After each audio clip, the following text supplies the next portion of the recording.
of the complication of his life or of his civilization. He lived out his years as a part of a small tribal unit dedicated to cooperation.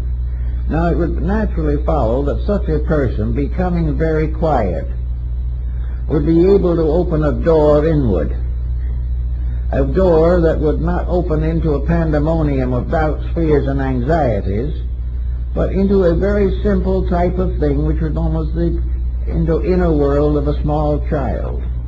The Indian was, intellectually speaking, a small child, but had the tremendous integrity of childhood, which had not been spoiled, which had not been gradually tutored out of existence by the sophistication of a complicated civilization or lack of it. Therefore, the Indian psychism was very seldom dangerous. It very seldom led the wrong way. It very seldom impelled him to deeds that were not worthy. It did not give him any fanaticism. He did not become intolerant religiously. He did not become so immersed in some kind of a belief that he was unable to fulfill his common duties in tribal life. Nor was he inclined to try to go on every day trying to reform tribal life. He didn't want the tribal life to change. That would change which was according to the power of heaven. The tribal destiny was in the keeping of the medicine priest. And the medicine priest in turn went forth into the wilderness to pray for guidance. There was no sense of the tremendous competition of intellects among these people that we find in our modern world today. And the very simplicity of their lives contributed very greatly to the integrity of their psychic inner impressions. They nearly always came to the fact, the reality of a matter was almost intuitively and instinctively recognized. There was no need to cut through all kinds of false beliefs. There was no need for elaborate intellection on these subjects. It was to be still and very quiet and ask that which never fails, the tremendous integrity of existence itself. Now, the Indian also had certain attitudes concerning death. Of course, the American Indian never had the kind of fear that comes to those who have been indoctrinated on the subject. To the average Indian, life and death were aspects of one thing. The Indian, when the time came to go, went as he had lived, quietly and at peace with himself and the world. He did not have descendants to fight over his estate. There wasn't any. He had no wayward children to leave out of his will, because waywardness was unknown in tribal life. Therefore, in a very simple way, he went forth as he lived. One thing, however, that every Indian, of some of the tribes at least, had was his death song. He had a song that was given to him usually by the spirits, by the Manados, by the great ones.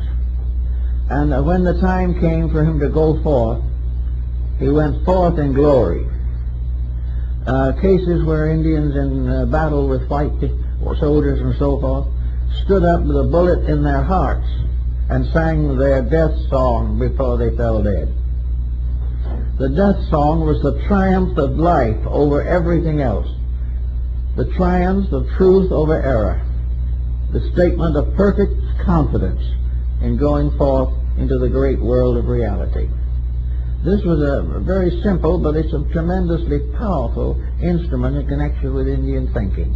It was the fact that the Indian lived without fear and died without fear, because he knew perfectly well in his own heart of hearts that he was part of something that was eternally good, that everything was right, and therefore that there was no cause for fear. Fear came from false beliefs. While you stayed with the truth, you would find the universe was good. Also, another interesting point comes in. I brought up from the Navajo reservation, Pastin Pra, one of the great medicine priests of the Navajo Nation. He is the one who was commemorated in Santa Fe by the Museum of American Indian Ceremonial Art. He was one of the last of the great painters and the great weaver, and today his name is cherished throughout the areas of New Mexico and Arizona as one of the greatest of his people. When he was here, a number of interesting things happened. One was that I showed him a picture we had at that time. He spoke no English. We had to use a young Navajo by the name of Huskanaswood as his interpreter. But I showed him a picture of an old Chaldean inscription. He looked at it, grunted a little bit. He was an elderly man, over 6 feet. He looked at it and he told to the young Indian, he said, "My ancestors could read that." He said, "I can't, but they could." In other words, the hint there seemed to be that everything that we showed him that had to do with ancient cultures of Egypt and so was subconsciously familiar to him. Somewhere he had gotten it from the Orenda. His ancestors had told him in voice, either in life or beyond the grave. But he believed definitely that he had seen, or his ancestors had seen, writing of this kind. And it's probably quite true, because there was a very definite tie somewhere to the old world. This tie is emphasized by Lord Kingsborough, who was one of the first great students of Central American civilization, and also by Lafonjon in his studies of the Maya peoples. And Lummus, who lived very long in the near southwest, in one of his books goes into a study of American Indian magic, as this is paralleling that of India. And this was a very interesting thing. Of course, as Lummus pointed out, the Indian couldn't grow a mango tree because he didn't have any mango trees to grow. But he took a kernel of corn and put it in the earth, in the kiva, and chanted, and went through the rituals. And the cornstalk grew and bore fresh corn ears within an hour. Magic, the same principle, but a different instrument. One after another, these Indian doctrines seemingly can be traced back to primordial or natural magic, the power of the mind over circumstances of existence, but always with trained minds, always with individuals who had become enlightened in the mysteries of the true way. Many of the potteries of southwest U.S. also have the famous labyrinth design associated with Crete. Here the little man is wandering through a mystic maze. The mystic maze is again another symbol for the house of initiation, through which the individual, going along crooked paths, often ending in blind alleys, must finally find his way to the one straight road that leads home. This was the basic sign or symbol behind this entire concept. The Indian, when he was dying, if he was a good man, the old master, the priest, the medicine priest, would go with him into the other life and accompany him to the great lodge in the sky, where he would sit with his ancestors in the presence of the Manados, the great spiritual leaders of the world. And the description of this particular procedure is almost identical with that of the ancient Irish Druids. In Ireland, the folklore is the same thing. The mystic or magician could go with the soul of the dead into the other life. There was no inferno or punishment. Each one had been himself. And because he had been himself, and because he had lived among good people, and had been a good people symbol, he went on to a better life. Some of the Indian tribes, as Schoolcraft also points out, believed in reincarnation. They believed that they did come back, not only later and possibly in the animal likeness, but come back as human beings, and that the soul itself, free of body, traveled all around the world. But of course the world to the Indian was his own reservation, but to him it was large enough. The Indian also, in his own inner life, had a situation which I think many people would probably benefit by understanding. The Indians used a limited amount of tobacco and also a limited amount of mild narcotic material for their religious purposes, never for any other reason. They used it to become a symbol of something, perhaps for the inducement of trances.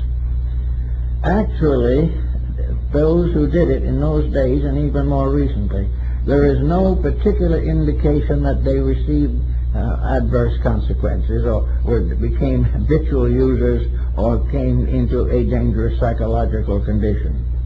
The reason being that they had no psychological condition before they started. The ritual was simply that they were to do something to sensitize themselves. In Greece the same thing was done. In the Roman mysteries it was done. It was done all through the Near East and Far East. That certain herbs and so forth were called herbs of vision. They helped the individual to see, and they also were the ancient substitute for what we would call anesthesia. For the ancients had definitely anesthetic drugs or materials to ease pain. But because there was no contact with the complicated life of a competitive civilization, the individual, if he did have a vision or a dream, should seldom if ever have a nightmare, because there was nothing to worry him, nothing to frighten him. Everything was right. Now, this didn't mean that all the things that were happening around him were pleasant, but they were necessary. They were all accepted without resentment, without pressure. The Indian life way would not permit hatred. Therefore, the dreams would not come through with hate symbolism. The individual who had become part of the tribal life found that it was quite possible for him to become slightly entranced and receive a vision or a message that was of great value to his people. But it never caused him to want to do it again soon, or maybe never again. But it was a fact that if he himself had no guile in him, the setting up of habits, like narcotic habits, which take hold of the individual who has never taken hold of himself. The moment the person closes his door to his own weakness and builds strength, he escapes from all of these complications. But as long as he lives in a world of the gratification of his appetites, he will suffer, and all forms of vision, psychic phenomena, narcotics, and everything of this kind will turn on him with viciousness. It's because he himself is not basically clean. Clean of tensions and stresses. Clean of all the things that cause great trouble to the average person. It's interesting also to note that in the southwest region, there's several very famous old medicine priests, and a great many of the Anglo, that is the non-Indian, non-Mexicans, living in the area, would like to use those fellows for their doctors. They didn't have too much faith in the local medic, and they would have been delighted. But the Indians won't take them because of the complications involved with the American Medical Association. But occasionally someone sneaks through anyway, but it's very rare. But those who have had such experiences have been very much amazed at the constructive results. As the Smithsonian and the American Bureau of Ethnology reports also includes some discussion of the snake dance phenomena of the Southwest. This phenomena has been variously interpreted. One group, of course, that doesn't believe in anything particularly, says that they are harmless snakes. The other group says in some way the poison has been taken out of them, and a third group just doesn't know anything about it anyway. But in these ceremonies, those who attend, the non-Indians, are warned to keep away far enough so that there is no danger of becoming involved with these snakes, because they're not pleasant people sometimes. And on one occasion it is known, someone stepped too close, and as the Indian came by with the snake held between his teeth, The snake bit the white man.